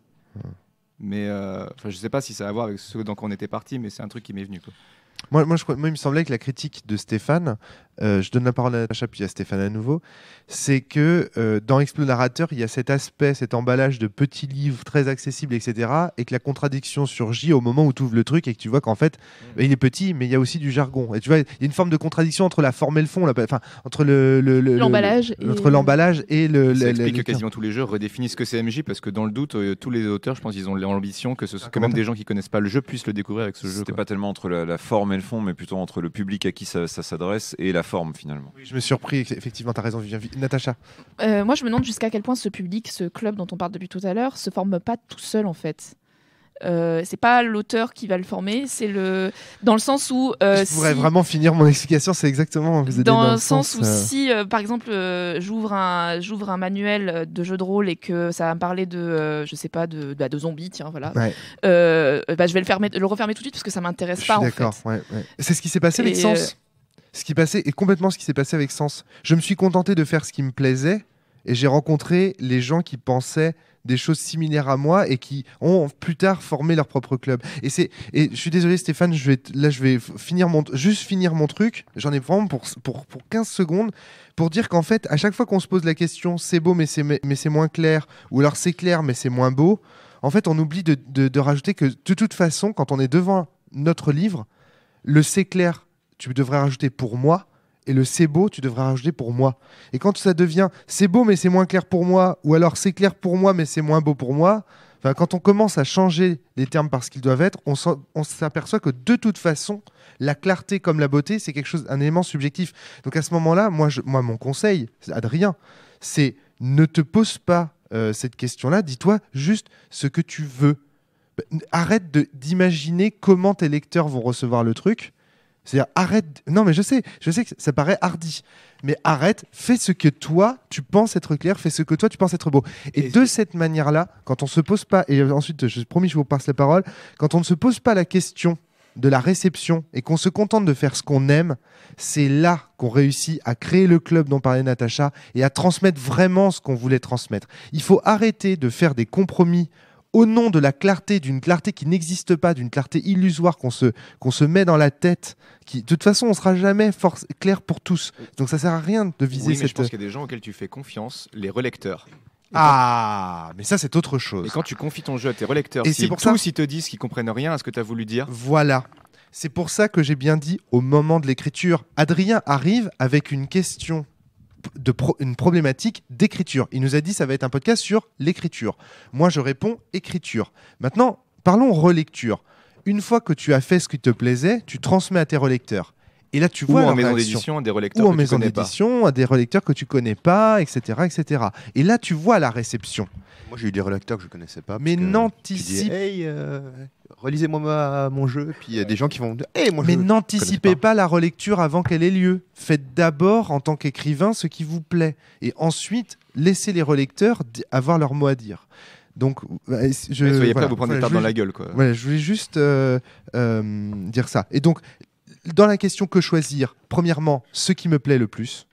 Deuxièmement, ce qui sert le mieux, ce qui encourage le mieux, selon moi, et toujours selon moi, le propos de mon jeu.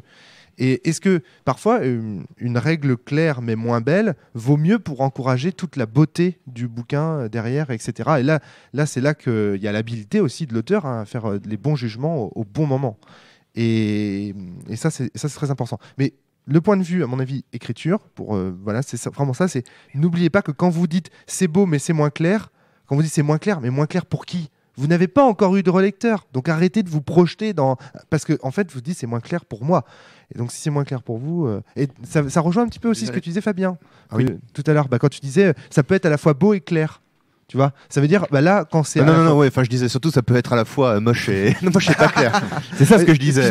Moi je vois toujours le verre à moitié plein. Et moi plutôt la partie à moitié vide. Mais moi je disais ça dans le sens où moi j'utilisais aussi le style 0 pour me protéger, tu vois. D'accord. Ce sera pas toujours comme ça. Je sais que mon prochain projet, comme c'est un projet sur le langage et sur la poésie, je pourrais pas me permettre d'avoir un style 0. Et je pense qu'il y a aussi beaucoup de protection de l'auteur. Excusez-moi les gars. Il y a aussi beaucoup de protection de l'auteur. Quand il dit, par exemple, il y a un relecteur qui nous fait une critique qui nous plaît pas, où il nous dit, par exemple, non, mais là, t'es pas clair. Et souvent, une défense de l'auteur, c'est dire, oui, mais je trouve ça plus beau de dire ça comme ça, etc. Oui, non, il faut effectivement, il faut vraiment viser les deux, quoi. Par contre, il faut pas, par exemple, pour le Val, j'aurais jamais accepté qu'on fasse un truc à la Magic, ultra mécanique et tout ça, parce que ça faisait partie du propos du jeu, tu vois. Donc là, il n'y avait pas à faire des sacrifices. En réalité, il y a des gens qui ont découvert des règles un an après la sortie du Val, quoi, alors qu'ils y jouent depuis un an. C'est cool, ça fait une longue traîne.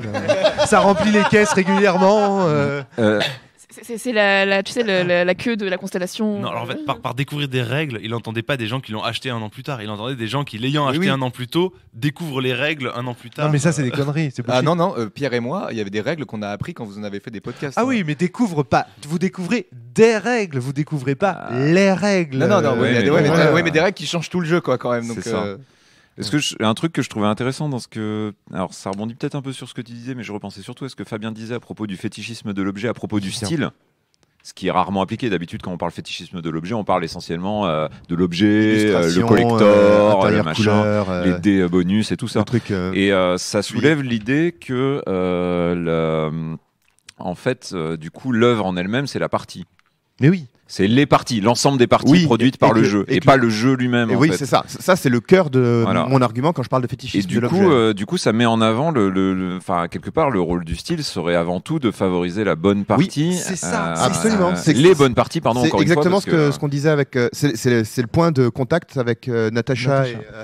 Et moi. C'est-à-dire que de dire, moi, j'ai pas. Mais c'est ce que j'ai toujours dit. Moi, j'ai aucun problème à ce que un livre soit beau, soit richement illustré et tout, si et seulement si ça sert la qualité, la partie quoi. Ouais. Si c'est uniquement pour faire un bel objet, si tu veux, il y a plein de livres de photos à la Fnac, d'illustrations qui sont, à mon avis, meilleurs et moins chers. Je pense que je vais pinailler un peu, parce que j'arrête pas de me reprendre en fait sur le fait de dire la partie, parce que je pense que dire toujours la partie, ça va dans le sens de ce qu'on disait, de trop valoriser, la partie unique qui va exactement dans ce que l'auteur voulait, le jeu tel qu'il l'imaginait, alors que ça produit nécessairement des parties, et des parties différentes, mais il faut qu'elles soient toutes le maximum d'une qualité, on va dire, dans une zone un peu floue. C'est une précision salutaire, oui. Je pense que ça peut être important. Pardon. Ouais, enfin, c'est pas très grave. Maxime, une métaphore filée. Oui, voilà, métaphore. T'as juste, en fait, t'auras beau utiliser toutes les mêmes graines, tu les plantes, elles feront toute une plante différente. Ouais, c'est ça, quoi. Pour autant, Mais alors, de ce point de vue, du coup, ça change. Sa super métaphore. Moi, je vais quand même sortir la métaphore. C'est la notion d'air de famille. Tu sais, il y a chez Wittgenstein l'idée que certaines choses comme les jeux, par exemple, ne partagent pas tous un même critère, mais ils ont tous un air de famille au sens où chacun ressemble à un autre. Comme dans ta famille, il a les yeux de grand-père, le nez de grand-mère et la bouche du facteur. Les parties fait finalement aussi partie de la famille.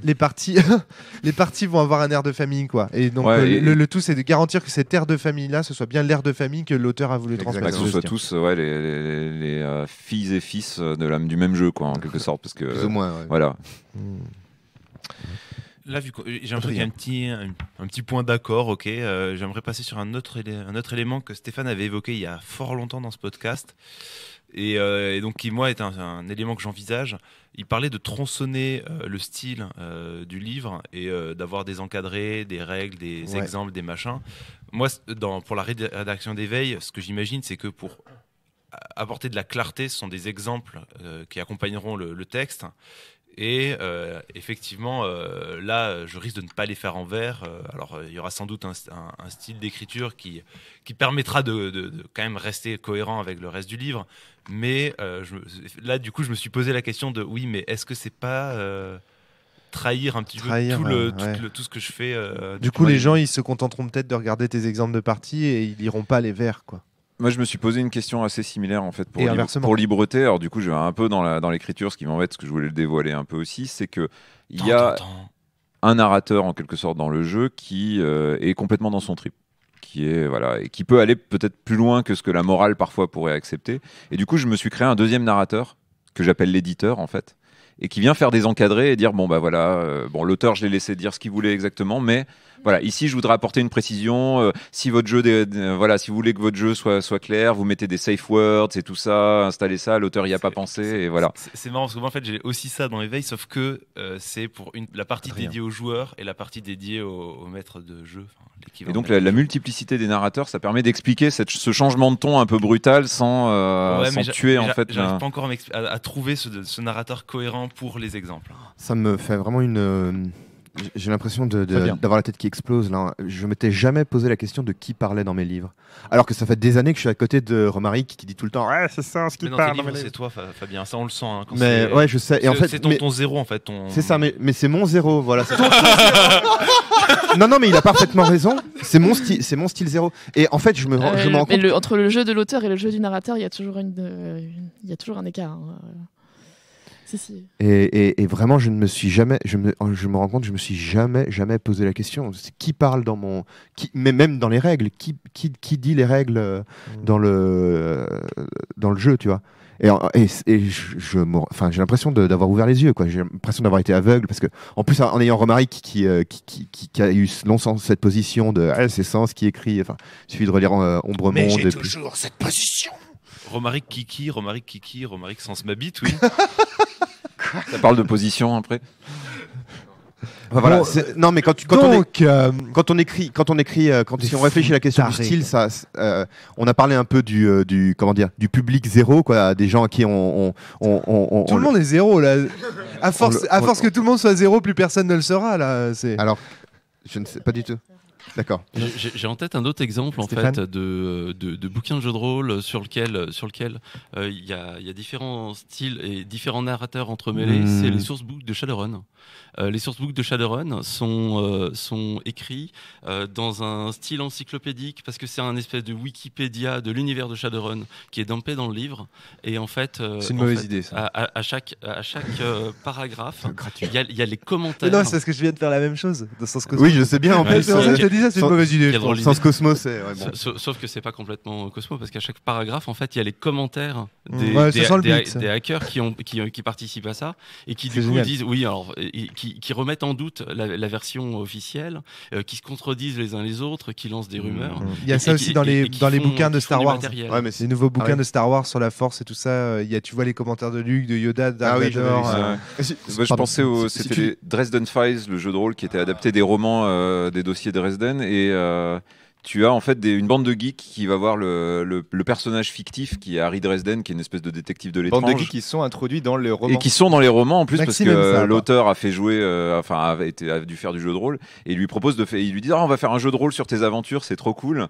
Et du coup ils lui fournissent le jeu de rôle et puis tu as les annotations en fait de Harry Dresden sur les trucs, sur les règles, sur les différents passages. Voilà, c'est ça. Le jeu est pas bon, mais par contre les bouquins sont très très accessibles pour des jeunes qui ont envie de se mettre à la littérature d'urban fantasy, très facile à lire. C'est ça. Ouais, effectivement, là pour le coup. Donc là, on rentre dans une des premières solutions finalement de la problématique de ce podcast, qui est éventuellement faites varier les narrateurs, étudier des angles d'attaque en fait pour réintroduire de l'esthétique à travers la clarté des règles. Mais encore une fois, on parle de l'esthétique de la partie, c'est-à-dire que il faut que ces narrateurs et que l'esthétique de ces narrateurs, regarde dans Éveil par exemple, les strophes et tout ça, c'est parce que c'est comme dans le slam, comme dans le street art, c'est de la poésie de la rue, etc., que tu essayes de mettre en scène. Et donc, du coup, ça sert l'esthétique future de la partie. Il faut bien sûr pas que cette esthétique soit juste pour le bouquin, pour l'emballage. Il faut bien sûr que cette esthétique serve la partie. T'as pensé à mettre un CD avec du rap Oui, sur non, les mais pas- attends, sur les t'imagines règles. même pas ce à quoi il a pensé. Il a Ça pensé sera à... le supplément du crowdfunding. Je pense que ce type... il pourrait même avoir le jeu sur support CD qui est transmis que par audio. Le supplément, ça sera un rap de la cellule. Je pense...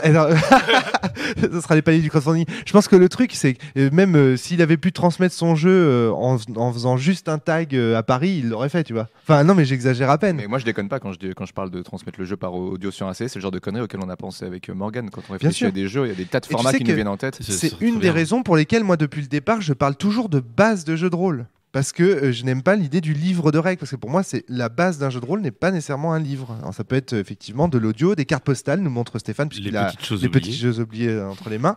C'est très important. Fabien, depuis tout à l'heure, tu voulais Ah intervenir. non, pour une fois, je n'ai rien à dire. Alors, C'est l'événement du siècle. Mais en fait, je voulais poser une question à Adrien. Stéphane. Je voulais savoir, est-ce que dans l'idée que tu te fais de ce jeu, est-ce que l'amour des arts qui vont être mis en œuvre est un prérequis pour les joueurs, ou est-ce que ce n'est pas le cas? Non, c'est pas le cas. J'attends pas d'un joueur qu'il rappe pendant la partie. J'attends pas d'un joueur qu'il sache C'est le rap, décrire pas les techniques fromage. de graphes. Et faire des tours sur la tête. Ouais, c'est ça. Non, mais par il faut que contre, ce tu soit une attends du esthétique- joueur. Il faut que ce soit une esthétique qui lui plaise. Oui, et puis tu attends quand même du joueur qu'au sortir de la partie, il ait un regard sur le street art qui soit un petit peu Ah oui, différent. ça complètement. Ouais. Mais ça, de Ça, toute façon, c'est intéressant. C'est Mais Il faut qu'il en ait une vision de gauche, quoi, que c'est des gens bien. mais c'est vachement bien Non, de. pas forcément. je- Non, pas forcément. Caricature. Ça peut être ok, ils ont un message à passer. Après, tu peux ne pas être d'accord avec le message, mais c'est en tout cas faire prendre conscience que c'est un Mais c'est média important de le d'expression. qu'il y préciser a une parce que sensibilité trop derrière. parler d'esthétique, on a l'impression d'une position surplombante en fait, et du coup bien rappeler que surplombante. C'est-à-dire le côté, L'auteur est tyrannique, ouais, c'est la esthétique, tyrannie de c'est l'auteur. beau, mais bon, en même temps, nous, on est quand même dans notre petit coin. C'est important de rappeler quand même qu'il y a aussi un. Je suis pas sûr de comprendre ton argument, pardon. Bah, Est-ce tu c'est-à-dire peux que expliciter un peu juste dire que ce qu'on veut, c'est que les gens aient une approche esthétique du truc, c'est du coup ne pas parler de l'aspect politique. Ah oui, alors Et là, puis je suis, le principe du jeu de rôle, c'est d'incarner de l'intérieur, tu vois, c'est pas de surplomber. Enfin bon, pas toujours. Oui, mais, et je suis particulièrement. Enfin, on en avait discuté en privé avec Adrien. Je suis particulièrement d'accord sur par rapport à Éveil. Oui. Ne pas oublier la dimension politique, des questions de race, des questions, enfin, de classe aussi qui jouent très très fort quand on parle de street art ou de choses comme ça. Ce jeu, il joue Stéphane. sur deux côtés qui sont super intéressants parce qu'effectivement, il fait se poser des questions de positionnement politique, de place dans la cité, de responsabilité personnelle et de ce qu'on est capable de faire. Il fait aussi poser des questions sur simplement, je trouve que c'est un jeu qui peut pousser des gens à s'intéresser à ces arts, mais même à des arts, et à dire peut-être qu'il y a des gens qui disent bon, ça m'intéresse pas, c'est pas pour moi, et au bout de quelques parties, ils vont se dire mais en fait, ils écrivent quoi? C'est quoi les vrais textes? Ils vont se mettre à vouloir aller écouter ce qu'il y a dans un slam, parce qu'il y a ce personnage dans la session qui fait des slams tout le temps, et se moi, dire je trouve- les slammeurs ils font quoi? Je trouve qu'il y a une révolution à partir de l'école du micro d'argent. Je sais pas si vous en pensez, je sais pas ce que vous en pensez, mais par rapport à la vision. Qu'est-ce que c'est que l'école du micro d'argent Est-ce qu'on risque pas de s'éloigner C'est très Ayam, très loin c'est l'album d'Ayam, l'école du micro d'argent. Je veux juste rappeler que je suis désolé, hein, c'est pas Il est un magnifique. podcast sur Éveil, même si c'est la Non, problématique du bien départ. sûr, non, mais ouais, c'est vrai. C'est bien d'en dire du bien. Non, mais, non, mais c'est- Non, mais c'est un bon jeu. En ce cas-là, je viens à la question que j'avais en tête. C'est est-ce qu'il faut que les gens à qui on transmet la base le fait de mettre de l'écrire en vers, c'est peut-être limiter la transmission de la base à un club de gens qui savent déjà le lire. Mais c'est Ça- pas grave ça. Enfin, je pense Qui pas. savent parce lire, que- oui, c'est mieux quand même. Non, mais qui savent déjà Éveil- lire un texte en Alors. vers et qui ne vont pas voir ça comme étant un mur en disant. Encore une mais- fois, c'est c'est- pas être élitiste que de dire que ce jeu ne s'adresse qu'à certains types de personnes. C'est la Je suis pas. définition Il y a, de il y a des, il y a l'élitisme des gens aussi. qui livrent leur tombe bras des mains et c'est pas grave. Et c'est pas grave, voilà, Moi, c'est moi, ça. moi, ça me gêne pas. Après, il faut aussi ne pas oublier que le milieu du jeu de rôle, c'est un mec qui achète le bouquin Et oui. 6 mecs qui jouent avec lui. C'est Enfin, ça qu'il transmet. C'est-à-dire que dans ce sens, à part peut-être sur la route de Chrysopée où du coup les deux l'achètent Ah et oui, oui. les deux Et y surtout, jouent. il n'y a pas beaucoup de mecs. Mais... Ouais, Super. ok, ça peu importe. super business model hein, d'ailleurs. Ouais, Faire c'est acheter clair. le livre à tous les joueurs, on en a tous rêvé. Hein. Bravo Morgane, Ça bravo ça Maxime. renforce le problème en fait de dire qu'il y L'État aura français est très 1 content. sur 6 qui va lire et c'est cette personne-là qui va devoir le transmettre et qui aura peut-être plus de problèmes lui-même à l'intégrer et qui va en plus devoir En même ensuite. temps, je suis désolé, mais ceux qui sont majoritairement MJ, ils ont aussi l'habitude énorme de faire du boulot pour passer du bouquin à la partie. Enfin, Romaric, je suis désolé, mais Sens. Non mais voilà Ah, mais justement. on peut faire le Très bon reproche à mauvais Sens, exemple. je suis bien d'accord. Sens, hein. c'est moi, un j'ai excellent aucun boulot exemple. pour préparer ça. Moi, je trouve que Sens, c'est un excellent exemple. Le bouquin est cryptique, mais il est écrit pour des gens qui ont la même forme de tête que moi, en quelque sorte. Et regardez, même avec Adrien, on a même la même gueule. Je veux dire, c'est Ouais, dingue quand mais- même. Ah, c'est C'est- Ceci c'est- dit, pour. C'est clair que moi, je sens j'ai eu du mal. Enfin, Ouais, voilà, pardon. comme- voilà. Tu vois, on dit souvent que les jeux de Frédéric Sintès sont difficiles d'accès. Ouais. Moi, j'ai jamais trouvé ça. J'ai toujours eu. Enfin, même dans des versions très anciennes de Prosopopée qui n'étaient pas relues, j'avais aucun problème à les faire jouer. Ouais. En revanche, Sens.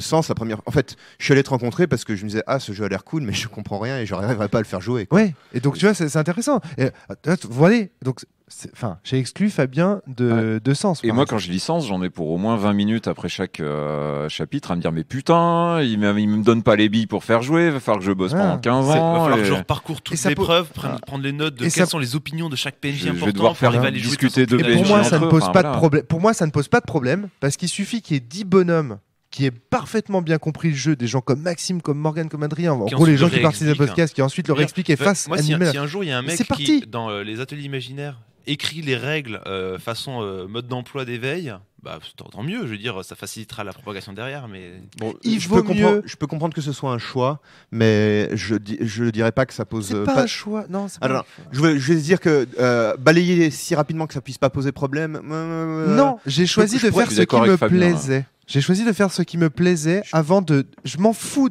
à qui ça plaira, à qui ça plaira pas. D'accord. J'ai choisi de faire ce qui me plaisait et dit comme ça, tu comprends mieux, je pense.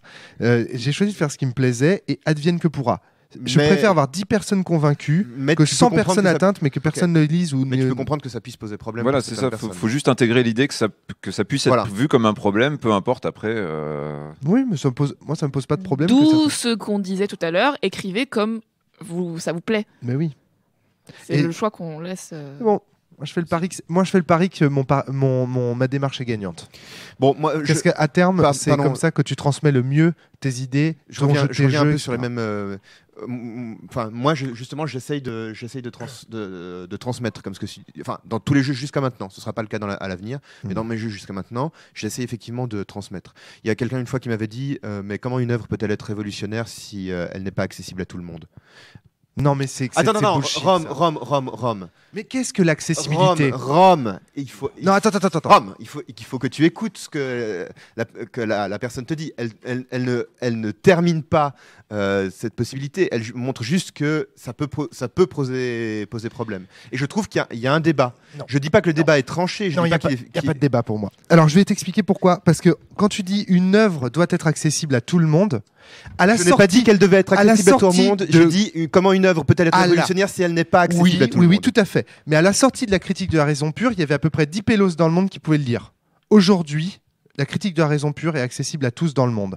À la sortie de la relativité générale, des idées de la relativité générale d'Einstein, il y avait personne qui comprenait ce qu'Einstein voulait dire. C'était hyper difficile, à part la communauté des scientifiques qui travaillaient avec lui et les étudiants à qui il avait piqué leurs idées. Mais il y avait personne quasiment qui pouvait le comprendre. Et aujourd'hui, tout le monde a dans l'idée que la relativité existe, la relativité du temps existe, etc. Une grande majorité de personnes... Je dis pas que tu as tort ou tu as raison. Alors, Je ça dis veut dire que quoi le débat est ouvert. Ça Le veut débat dire- reste ouvert, à mon avis. Ça veut dire que la meilleure manière de faire en sorte que des idées soient accessibles pour le plus grand nombre, c'est d'abord que les idées soient fidèles à ce que l'auteur en pensait, ou en tout cas révolutionnaires en elles-mêmes. Peu importe qu'elles soient compréhensibles. Si elles sont révolutionnaires en elles-mêmes, il y a une forme de transmission qui va se faire de façon organique dans le temps. On ne sait pas demain lequel jeu de rôle sera le plus joué au monde. Au nom de Darky, je tiens à dire que je suis pas d'accord. Très bien. Très bien. Donc voilà, moi je pense qu'il n'y a pas de débat. Le débat, il se situe entre des gens qui pensent qu'il faut que ce soit accessible tout de suite. Tout de suite. Ils veulent du tout de suite. Mais je dis merde à ces gens-là. Une œuvre doit d'abord être le fruit d'un travail, un travail qui peut être révolutionnaire, authentique. Tout le travail de Marx, ça a été de transformer ces théories qui étaient imbitables et qui ont toujours du mal à être saisies aujourd'hui dans le manifeste du Parti communiste. Oui. Et aujourd'hui, on peut pas dire autre chose que les idées de Marx ont été... Non, alors d'accord, elles ont été mal comprises, mais aujourd'hui, elles sont quand même dans l'air, tu vois. On en parle. Oui, donc lui, il a fait l'effort d'être compréhensible. Non, c'est pas parce qu'il a fait l'effort d'être compréhensible que ça marche. C'est parce que ses idées ont reçu parce qu'au départ. Mais arrête de faire la mauvaise foi là. Non, c'est pas de la mauvaise foi. Je te donne un contre-exemple à ton Kant et ton Einstein. Mais non, c'est pas un contre-exemple. Parce que ce qu'il te dit, c'est qu'en fait, que ce soit compréhensible ou pas, si l'idée est révolutionnaire, ça touche du monde. Les idées trouvent toujours la force de se réaliser. Il faut pas être cryptique pour devenir révolutionnaire. Moi, je continue à rester un peu sur la position. Je suis désolé que c'est. Parce que tu as peur de l'élitisme. Tu as peur qu'on dise de toi que tu es élitiste. Non, c'est pas que j'ai peur. Vous avez lu le petit livre Indignez-vous, alors je me rappelle plus de Stéphane Hessel, qui a touché plein de gens et tout. Je sais pas s'il a changé grand chose et pourtant il était peut-être clair et compagnie. Il a changé. Super clair. Il a changé quelques trucs quand même, ce livre. Les indignés, le mouvement des indignés à la fois aux États-Unis, en Espagne, etc. Natacha veut parler depuis longtemps. Et ce débat, de toute façon, Fabien, on l'aura tout au long de la cellule, je pense. C'est vraiment une différence fondamentale entre Fabien et moi. Ce qui est drôle d'ailleurs, c'est la position autour de la table. Mais Fabien et Rome se trouvent l'un en face de l'autre. Je voulais dire aussi, pour en revenir au manuel de jeu de rôle, ou à la base de jeu de rôle. T'as raison, Natacha. C'est vrai, on parlait de ça. Heureusement que Natacha anime ce podcast. Rien n'empêche, en plus de la base de votre jeu avec la littérarité, de faire comme le podcast de la cellule, de faire comme les ateliers imaginaires, un contenu gratuit, accessible, qui complète votre propos si vous avez peur qu'il ne soit pas clair. Eh oui. Qui est explicite finalement. C'est bien ce que tu disais je reviens, désolé sur Marx, mais l'idée qu'il y avait d'abord un truc très complexe et ensuite une version expurgée en un sens qui indique le manifeste du Parti communiste, c'est un texte qui est accessible peut-être pour son époque, en tout cas qui est infiniment plus clair que le Capital. Le Capital est assez rigolo à lire, mais sincèrement oui, il faut aimer lire, il faut être un intellectuel, il faut se poser la question de ce que c'est que la valeur, ce que c'est que le travail. Enfin, c'est pas accessible. Quelquefois oui, effectivement il y a ce côté, je vous offre une version plus accessible, comme ça vous vous faites une idée, et si vraiment vous voulez remonter aux sources, vous allez vers le truc et vous faites votre idée. Mais je pense que ce que Rome aussi veut dire, c'est que si ton idée, même si elle est cryptique au départ, tu trouveras un moyen, soit toi-même, soit par les gens à qui tu l'as transmis, de la vulgariser. Si ton idée elle est révolutionnaire, il y a des gens qui vont en parler. Ces gens ils vont en parler, ils vont faire éventuellement des vidéos YouTube de vulgarisation, des textes de vulgarisation. Exactement. Et ton idée elle arrivera.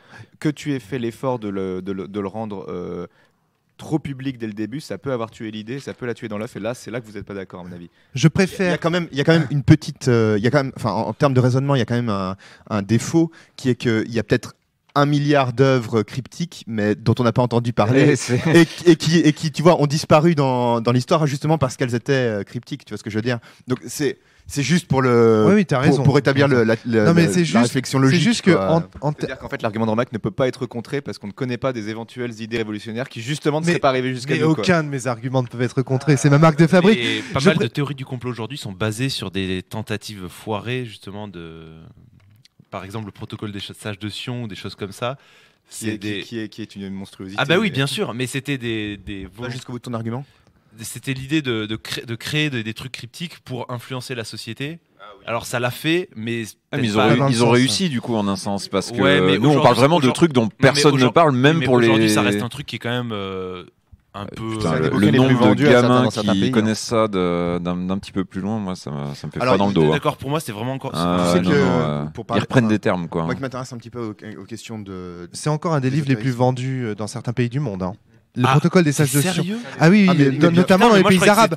Notamment dans les pays arabes. Ça nourrit l'antisémitisme. Ah mais oui. Moi je crois que c'était un troll profond de 200 les protocoles des sages de Sion. Bien sûr. Les protocoles des sages de Sion, c'est un faux qui a été créé par les services secrets russes à partir d'un texte anti-napoléonien.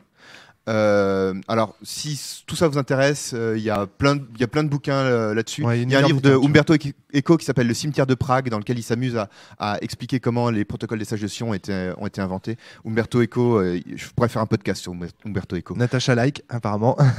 Et- retweet. Oui et non, j'ai pas. Enfin, Ah, attends, je termine sur les protocoles des On sages de fera le Sion. podcast sur Umberto. Et donc, ils ont changé tout. Et donc, c'est le plan de domination du monde, il me semble, de Napoléon. Et puis, les services secrets russes qui avaient besoin de documents antisémites à ce moment-là, les ont transformés en remplaçant à chaque fois le mot. Alors, c'est plus Napoléon, parce qu'il y a encore un troisième niveau de lecture où c'est deux personnages en enfer qui discutent. Ouais, il y a plein de... Machiavel et Montaigne. En gros, c'est je un crois. texte qui a été monté, remonté. C'est C'est ça. comme une image Et sur qui- Photoshop qui aurait été photoshopée par plein de mecs différents. Quoi. Enfin, Exactement. il y Et a qui, la- et, qui sur ra- Paint. et qui raconte que donc un plan de domination du monde juif. Et donc, bon, c'est un document lequel il y a quand on parle du complot judéo-maçonnique, c'est un document essentiel. Juste pour terminer sur les Fabien. questions ésotériques, Umberto Eco, à nouveau, notamment dans le pendule de Foucault, je pense qu'il faut lire le pendule de Foucault. Et je crois que si vous voulez comprendre Fabien Hildwein, il faut lire le pendule de Foucault, parce que c'est un livre qui m'a tellement influencé.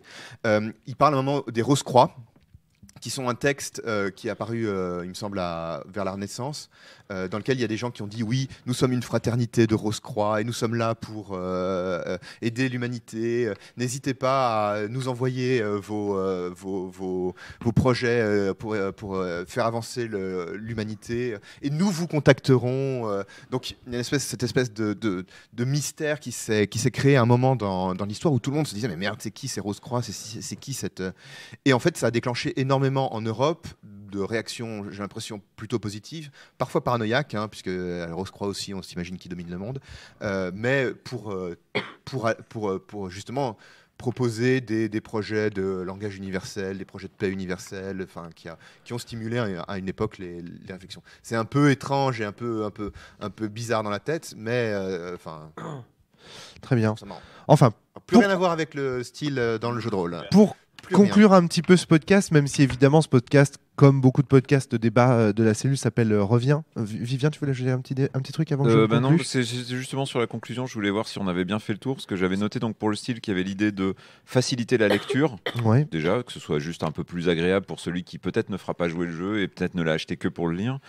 Vendre un livre, donc vendre davantage de livres qui seront à des rôlistes qui ne le joueront pas, donc faciliter la communication d'une ambiance, d'un certain état d'esprit, donc aider le meneur de jeu ou le guide ou celui qui lit le livre à communiquer à sa table, éventuellement faire entrer les joueurs dans l'univers, au sens large, les règles et tout ça, c'est-à-dire que si eux-mêmes ont accès à certains textes, on parlait justement d'éveil pour ça par exemple, ou on peut imaginer des guides du joueur ou des choses comme ça, donc eux-mêmes par la lecture entrer davantage et ensuite faire passer un propos. Mais c'est une Donc- très bonne idée de conclusion, ça. On va faire un petit tour de table et comme Vivien, vous allez dire ce que vous avez retiré de ce podcast. Si vous avez quelque chose à dire, c'est ce que vous avez On retiré. sera noté sur combien? Toi, moi, je te noterai là. J'ai 5 points, donc écoute... Non, mais justement, c'est bien de voir qu'est-ce que vous retenez finalement. Alors, toi, Fabien, on retiendra que tu as noté que tu n'avais jamais réfléchi à qui narrait tes propres ouvrages. Ça, je pense que c'est Oui, clair. oui, et je pense que en tout cas, je me suis rendu compte que j'écrivais en style 0 jusque-là, et bon, ça, je savais déjà que je voulais changer de style, mais en Tu tout cas, vois, ouais. bon. Mais, moi, je voulais pas t'as du pas tout arrêté de parler de ça, mais à aucun moment t'as dit pourquoi tu voulais changer de style, alors que justement ton discours va plutôt à l'encontre de Mais parce l'idée. qu'il est sur un jeu en ce moment, Il a dit, ouais, il l'a parce que dit. son prochain jeu, c'est sur le langage et la Voilà. poésie. Et que du Et coup, c'est- Ouais, mais pourquoi du coup est-ce que C'est le, vrai. le propos engagerait finalement, parce qu'on disait qu'il fallait la Je pense clarté. que alors pour tout dire, c'est un peu parce que. Alors, justement, on va relancer les débats. Fabien. Justement, j'ai l'impression, si tu veux, j'ai l'impression. Court parce qu'on est limité dans le temps là. D'accord. Ouais. J'ai l'impression que ce prochain jeu, je n'y arriverai pas par le système.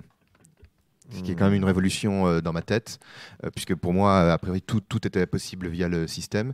Et je pense qu'il Beau, ça. y a des choses qu'il va falloir que je transmette à travers la forme du livre. Alors que jusque-là, c'était vraiment quelque chose qui me... En tout cas, je trouvais que les gens qui transmettaient par la forme du livre, j'avais un peu le sentiment que c'était un peu du mauvais travail d'auteur. Genre, bon, ben, tu nous fais un mauvais système hyper classique, ben, tu nous fais des jolies illustrations pour nous transmettre ce que tu veux qu'on fasse, nous MJ, tu vois. Très Voilà. intéressant. Et comme si tu veux, ça touche à la poésie, qui est quelque chose de très très complexe, très subtil, là, je pense que je vais être obligé de passer par ça. Aussi parce que j'ai depuis longtemps envie d'écrire sur la poésie, d'écrire de la poésie, et que ce jeu va me permettre aussi de faire ça. Moi, voilà, si j'avais une conclusion à apporter à ce podcast très rapidement, parce que là maintenant le temps file à une vitesse folle, ce serait juste de dire que de toute façon, esthétique versus clarté, vous devez toujours vous poser la question en tant qu'auteur de vis-à-vis de la partie, pas vis-à-vis de l'objet livre ou l'objet base en lui-même. Ça, c'est très important. Pour moi, c'est un des trucs forts qui retient ce truc. Moi, si j'avais ma conclusion personnelle à apporter, c'est alors vis-à-vis des parties. Pardon, excuse-moi. C'est pour ça que je me disais, mais pourquoi il tique Vivien quand je dis la partie? Mais en fait, c'est oui, vis-à-vis des parties, des parties possibles avec votre jeu, bien sûr. Et si j'avais un deuxième truc, et là c'est plus personnel, ce serait de dire faites d'abord en tant qu'auteur le travail qui vous plaît et laissez aussi à vos relecteurs le soin de vous dire si c'est clair ou pas. Ne vous interdisez pas, ne vous auto-censurez pas, ne vous interdisez pas de faire des choses belles en vous disant ce sera pas clair, parce que si ça se trouve, en les faisant belles, c'est justement là qu'elles seront le plus claires. Moi, j'ai envie de dire que ne vous interdisez pas de faire des choses claires et de refuser le style. Et ça, vous ne pouvez pas le savoir avant d'avoir donné votre livre à un relecteur. Donc, ne vous privez pas en amont de faire du beau, de produire des choses qui vous semblent belles et moins claires, parce que vous ne savez pas au final ce qui sera clair et ce qui ne le sera pas. Voilà, ce serait ma conclusion personnelle. Maxime, tu avais une... Non, je voulais juste revenir justement sur le rôle des relectrices et relecteurs. Très important, ouais. C'est eux qui jugeront de si vous avez bien transmis. C'est pour ça qu'en tant qu'auteur, c'est un peu, tu vois, j'ai envie de dire, Adrien, ta question, tu te la poses trop tôt. Fais d'abord ce qui te plaît. Non, parce que je me l'étais posé exactement comme tu l'avais fait. C'est-à-dire que ce que j'avais fait, c'est que j'avais commencé à écrire. Oui, c'est vrai, ça me tu plaisait. l'as envoyé. Ouais. J'ai dit Natacha, Romaric, qu'est-ce que vous en pensez? Est-ce que vous bitez quelque chose? Est-ce que ça vous semble trop confus? Est-ce que j'arrête là? Est-ce que je pars sur autre chose? Oui, parce qu'en Moi, j'ai pas hésité à être méchante. Hein. Derrière, il y avait quand même la question d'Adrien qui est putain, c'est super chiant de faire ce que je suis en train de faire, c'est super difficile. D'ailleurs, tu l'as dit en creux. C'est amusant aussi, c'est un gros mais défi. En creux, t'as dit putain. J'étais peut-être un peu con, peut-être un peu hardi. Je sais plus comment tu l'as dit au début du podcast. T'as dit écoute, ce défi fou. Je sais plus comment tu l'as dit, mais bref, ça sent que tu. Et donc derrière, il y avait cette idée. Est-ce que je continue cette épreuve, cette montée de l'Everest? Est-ce que le jeu en vaut la chandelle?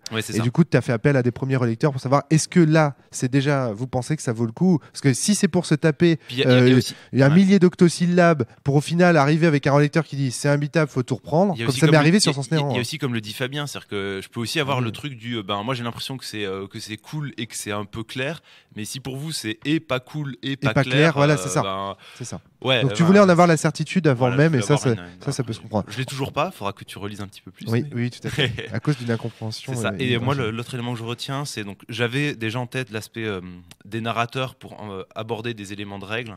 Et donc un texte qui est écrit par un narrateur qui s'adresse au joueur, un texte qui est écrit par un autre narrateur qui s'adresse au maître mot. Et donc maître mot qui est le maître de jeu le maître mot, ouais. Ne pas oublier à qui on s'adresse quand on écrit en fait. Et là en fait, j'avais la problématique des exemples, exemples de parties, illustration de règles, et je pense que ça sera peut-être effectivement un dialogue entre ces deux narrateurs ou une troisième voix ou autre. Enfin, j'avais pas encore de solution pour faire ça de façon élégante, et là je pense que j'ai une piste de réflexion en évoquant ça. Très bien, merci Natacha, merci Vivien, merci Maxime. Le public je précise juste bien participé. Tout ce qui est dit, ça marche aussi pour les jeux sans MJ évidemment. On peut aussi s'adresser directement aux joueurs dans le bouquin. Ah oui, bien sûr. Pour moi, c'était. Et tout ce qu'on dit là, ce n'est pas uniquement des problématiques d'auteur. C'est aussi d'écriture, c'est aussi des problématiques de réception et donc de lecteurs et donc de joueurs futurs. Enfin, on est bien d'accord. Merci Fabien, merci Adrien, merci Stéphane. À très bientôt tout le monde. Bonne semaine à tous. Portez-vous bien et surtout jouez bien. Salut.